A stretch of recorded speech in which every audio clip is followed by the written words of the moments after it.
What's up, guys? Welcome to this new series I'll be starting called The Raw in Review.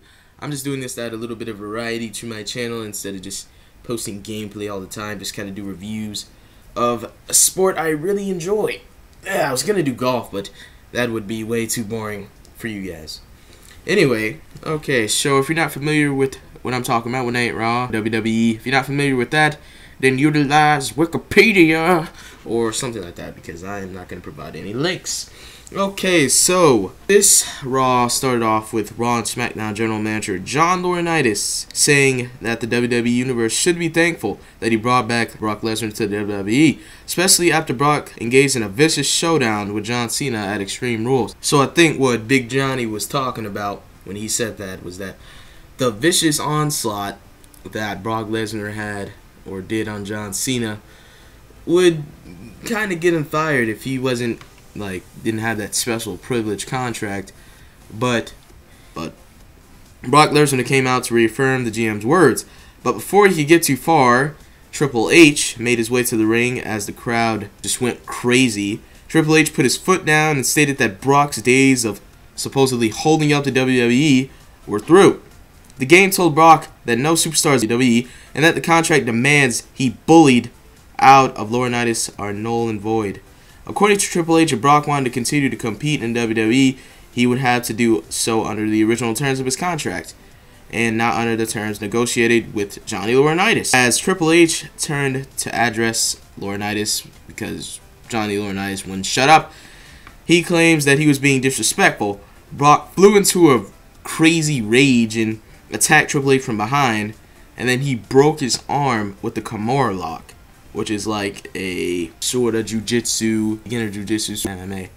And before Brock Lesnar could do any more superstars rushed out and assisted Triple H. Okay, and then they helped him up to the ramp. Alright, so what I think about this, I'm just kind of worried that Brock Lesnar's career is kind of in jeopardy because he kind of is the face of the WWE, and you can't really get rid of him because whether you like him or you hate him, he really has a lot of accolades and accomplishments in the WWE.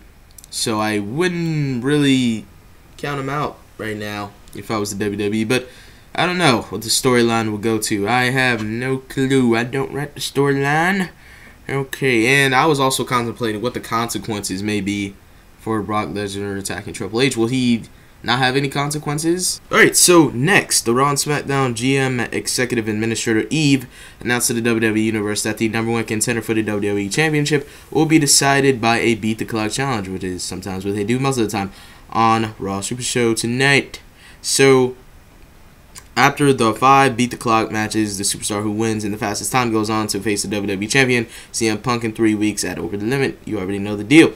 The first match, the Beat the Clock Challenge, The Miz took the early advantage over United States Champion Santino Marella, but the crowd chanting for the Cobra.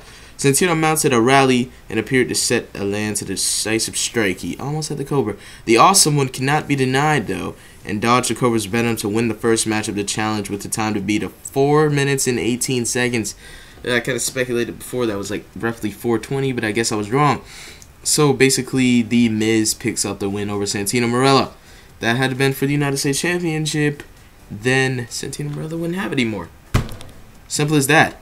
Okay, next. So next match was a quick 3-4 second match with the Divas, Layla coming back, returning at Extreme Rules with the Bellas in a triple threat match. The Bellas were having a little bit of bickering before the fact, so they were just kind of off task.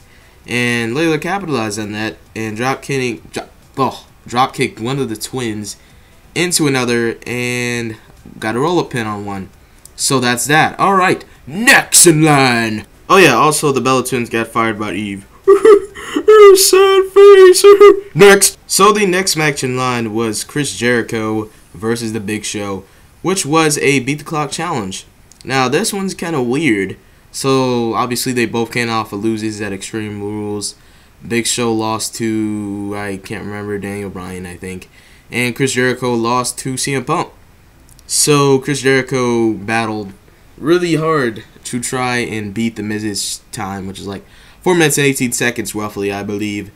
And Jericho tried to land a code breaker, which was a really big mistake, because ultimately Big Show just caught him in midair and they just kind of tumbled over the top rope in this like amalgamation of, I don't know what they were trying to do, but while they were brawling on the outside, Big Show missed his mark and lunged over the barricade. Once he like pushed Jericho into the barricade, he tried to go for a big boot, which common sense would tell me that you would try and go back in the ring, buddy, since Chris Jericho was incapacitated. But people in the WWE are stupid sometimes, so okay. And Jericho kind of scrambled back in the ring. However, Jericho was unable to get back in the time provided, or the ring, or whatever, to beat the Mrs. Stark, or time. Man, why can't I talk today? I don't know. I'm stupid. Next! So the next match was not even that important. I don't even know why I'm talking about it. Brodus Clay versus JTG. JTG should have stayed where he was hiding, because JTG just pretty much got dominated by Brodus Clay. He tried to go for his legs, Brodus Clay's legs, but like all other attempts to say the Funkasaurus, it simply couldn't break his stride. Clay pretty much flattened JTG with a thunderous, "Oh, fuck it!" and then invited some kids into the ring to join him in a celebratory Funkasaurus dance, which was kind of weird because he was touching one on the shoulder, but I don't know. I don't know that man's personal life. I don't know his background. I don't know if he's touching them kids or he has some, I don't know. Okay. Next! Then came Randy Orton versus Jack Swagger in another Beat the Clock challenges. As I said before, this night pretty much consisted of Beat the Clock challenges. So, okay. Before Raw and SmackDown, General Manager John Laurinaitis said that he was going to call John Cena out to the ring later on Raw to tell him who his next opponent would be. So, on to Randy Orton versus Jack Swagger. One day after conquering the Big Red Monster after a nice win over Kane at Extreme Rules, Randy Orton faced an exhausting showdown with Jack Swagger in the Beat the Clock challenge.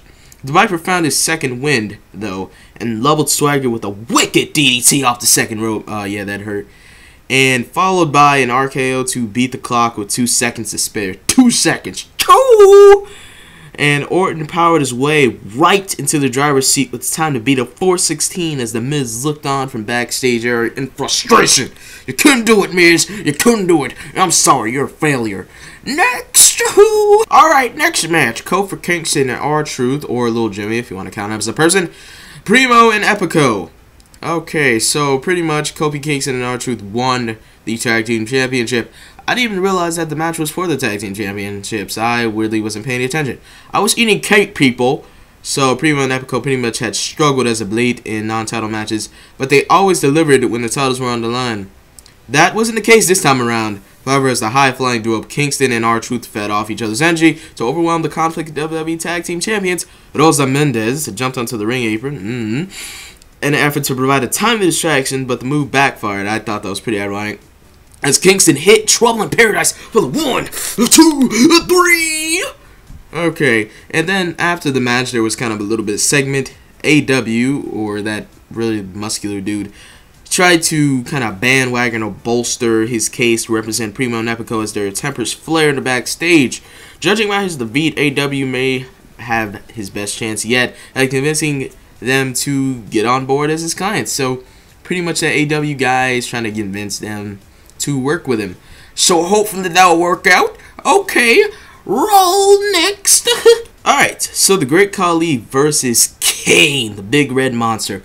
Both of them just kind of exchanged blows the entire match, but neither of them seemed to be able to gain the advantage. It was kind of back and forth, but after the Big Red Machine exited the ring to take a little breather, try and get a second wind, both of them locked horns again, and they were like choking each other or something like that. The clock was really ticking away, and then the match just kind of ended with them just choking each other or something like that. I'm like, what the frick is this? Like, don't know what happened there, but okay. In the end, Kane got angry, choke slammed Great Khali right on his tootie, and then he walked out. Arrive, raise hell, leave, Stone Cold style. Next. The next match was obviously a Beat the Clock challenge, which is what they pretty much had this Raw. Daniel Bryan versus Jerry the King Lawler, a Hall of Famer right there. I wasn't really expecting the King to get off his commentary seat too tangle with Daniel Bryan, but I guess he decided to. They didn't really talk about this match before. Like, it wasn't like, oh, he's going to have a mystery opponent.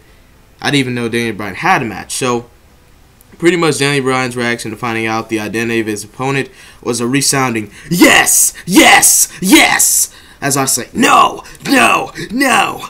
Jerry Lawler put up quite a fight and even connected with a diving fish drop off the turnbuckle. Bryan's punching kicks and submission technique, however, was too much for the King to overcome. Bryan made Lawler tap out with a yes lock and easily beat Orton's time of 4:16 to become the #1 contender for WWE Championship. At Over the Limit, Bryan will take on CM Punk with the WWE title on the line. So CM Punk kind of came out, just kind of taunted and bluffed or a little bit that usual stuff. So, okay, on to the next one. And finally, the climax of the night. John Laurinaitis and Johnny Cena. The two Johns. People power, yeah! They were just basically in the ring, bickering back and forth. John Cena threw a couple of insults, put Johnny Laurinaitis on blast, and Johnny Laurinaitis announced what supposedly I thought would be his opponent, which Lord Tanzai, that's his name, he came out there with his little assistant guy or something like that, and then they made their way to the ring, and he was kind of surrounded. John Cena, he didn't know what to do. He was kind of looking at both of them, and that left his back open. So John Laurinaitis came with the microphone, clubbed him back in the head, and pretty much capitalized on his arm. John Cena's arm, took his sling off, beat him with a chair with his arm. Pretty much Lord Tensai and the assistant kind of just strapped John Cena down while Johnny Laurinaitis did his torturing and stuff like that. So I think Johnny Laurinaitis should be removed from office. Like, that man, he's crazy. Still, people power, yeah! I don't support him at all. I just like people power. You know, I believe in power of the people.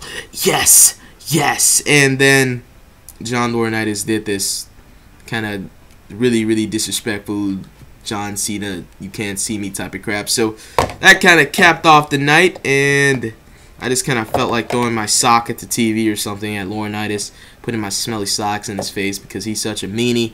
But so it ended like that. John Cena left in the ring screaming in pain and agony and all that cool stuff, and John Laurinaitis leaving, just with a smile on his face as usual. Wish I could put that sock in his mouth, go Mankind on him, that mandible claw. Ooh, that was a nasty sock. It came out of his pants and everything. But yeah, that's pretty much how it ended, and let's wrap it up here.